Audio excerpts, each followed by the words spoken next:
Hey, how you doing? This is Adam Post. Woke colleges fire employees, freeze hiring, and cancel courses nationwide. Colleges are in a lot of trouble. A lot of it has to do with Trump, which is why I wanted to do this thumbnail. But it's not really all Trump. A lot of the problem is mismanagement as well. We know what's been going on at colleges recently, and this is what happens when you're not focused on delivering what people actually want. Whether it's Hollywood, college, wherever it is, all these institutions exist for a reason, and it's not for a political reason. It's to give people something that they want and they're willing to pay for. From inside higher ed, another round of cuts hit colleges in March. 3 public universities in Ohio announced job and program cuts in March. They were joined by public and private institutions, coast to coast, in making workforce reductions. And at Vanderbilt University, their medical center will cut at least $250 million as federal government slashes health spending. Those are grants. That's general spending. Exactly where they were putting all that money? Well, we'll look into it. But the free federal government money is now turned off. And in Tennessee, millions of dollars lost, more in limbo. Trump's federal funding cuts hits Tennessee colleges. March brought layoffs, buyouts, and the elimination of multiple academic programs as universities sought to plug budget holes brought by sector challenges and state budget issues, while many universities have announced hiring freezes and other moves due to the uncertainty of federal funding under Trump, because all of that funding is being looked at very carefully. And a lot of what they've been doing with this funding is not something you'd want the federal government to fund. These current cuts, though, are not directly tied to the administration's efforts to slash budgets and shrink the government. Instead, they're linked largely to dwindling enrollment or the loss of state funding. Officials at the private Catholic Research Institution in Ohio announced cuts last month that affect 65 employees. 45 faculty members will not have their contracts renewed, and 20 staff positions have been eliminated. Affected employees will reportedly be offered severance packages. Total cuts are projected to save the university $25 million over 3 years. Officials at the university said the moves were focused on financial sustainability, noting that while Dayton does not currently have a budget deficit, the change better positions it for the future. Wagner College, a private liberal arts college in New York, is looking to phase out as many as 21 programs in an effort to reverse recent enrollment declines. The changes reportedly could affect up to 40 full-time faculty members. Less popular academic programs, including anthropology, chemistry, English, history, math, modern languages, sociology, philosophy, and physics, are among those that would be wound down. What do you guys teach if not that? Is it going to be just advanced diversity studies? I don't know. Officials said the process will be completed over the next 12 to 18 months. Because who needs history, math, or English? No one's going to college for things like that anymore. I guess they don't need it.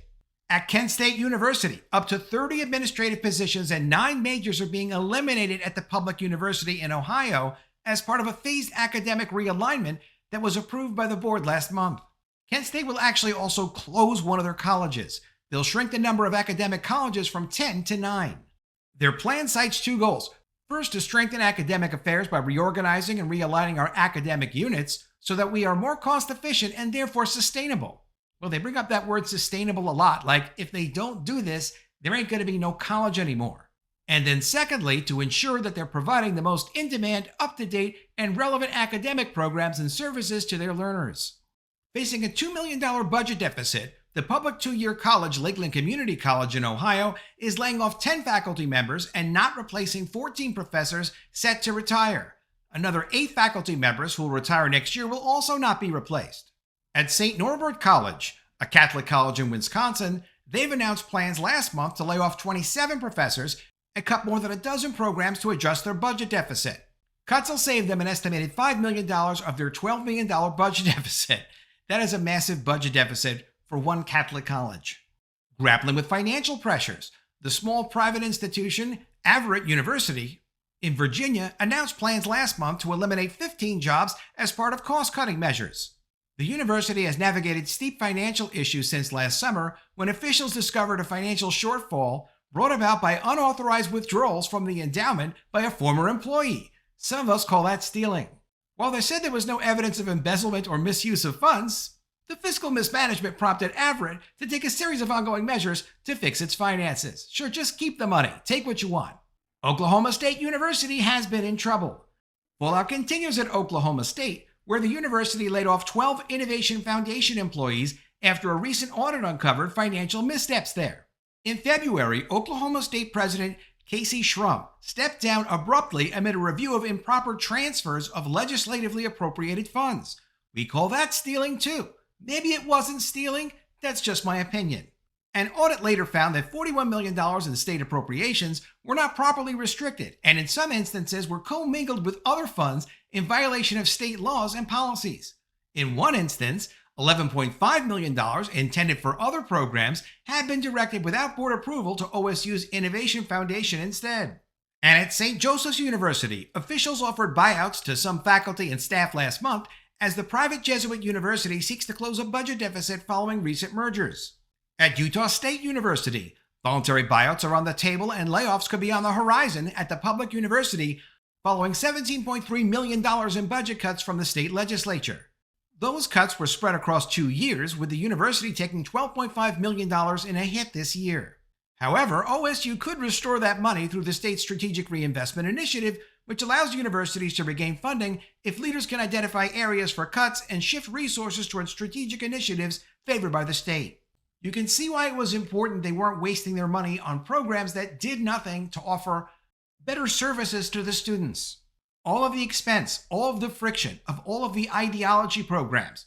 Just a waste of money, a distraction, but ultimately, some of the people I'm sure who were a big part of it are part of the people who are losing their jobs. That's been the big trend. Elsewhere in Utah, Weber State is also grappling with budget issues imposed by the state. The anticipated budget cuts of $6.7 million due to the same strategic realignment initiative, Weber State is offering voluntary separation incentives to employees. And Vanderbilt University Medical Center will cut at least $250 million as the federal government slashes its health spending. CEO Jeff Balzer informed his staff about the reductions in a video this week. The transcript says the cuts are happening because of, quote, actions being taken in D.C. It doesn't mention specific policies or any federal officials by name. Colleges and universities nationwide have been left scrambling as the administration of President Donald Trump continues to halt massive swaths of federal funding and grants. The ripple effect of the cuts have left schools, including several in Tennessee, with a growing pile of stop work orders on federal grants.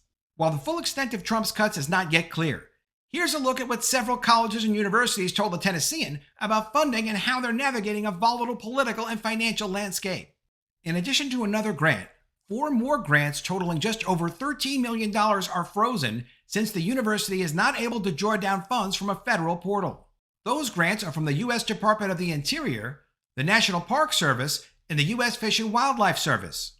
The university has continued to do that work and not stopped any work from those grants in hopes that the portal will reopen in coming weeks. That is not something they ought to be doing because the money is most likely not coming. While they don't rely heavily on federal grant funding to support their infrastructure, the university does have several fully grant-funded employees. They said losing funding would be devastating to those employees and their families. Quote, these employees are also critical to the student experience and they provide invaluable research opportunities for their students. Numerous students would face significant setbacks on their path to degree completion, particularly in research opportunities critical to their future careers. If you can't justify the grant, you can't keep the employees. At Belmont University, a private Christian school in Nashville, they recently received a stop work order for 2 of its 6 federal grants, according to university spokesperson Julia Copeland. Both originated with the United States Agency for International Development, which has seen large cuts under Trump. That's USAID. Total funding affected at Belmont was under $200,000, according to Copeland, and no jobs were impacted by the order. It was not clear if any programs, projects, or research were affected by the grant cut.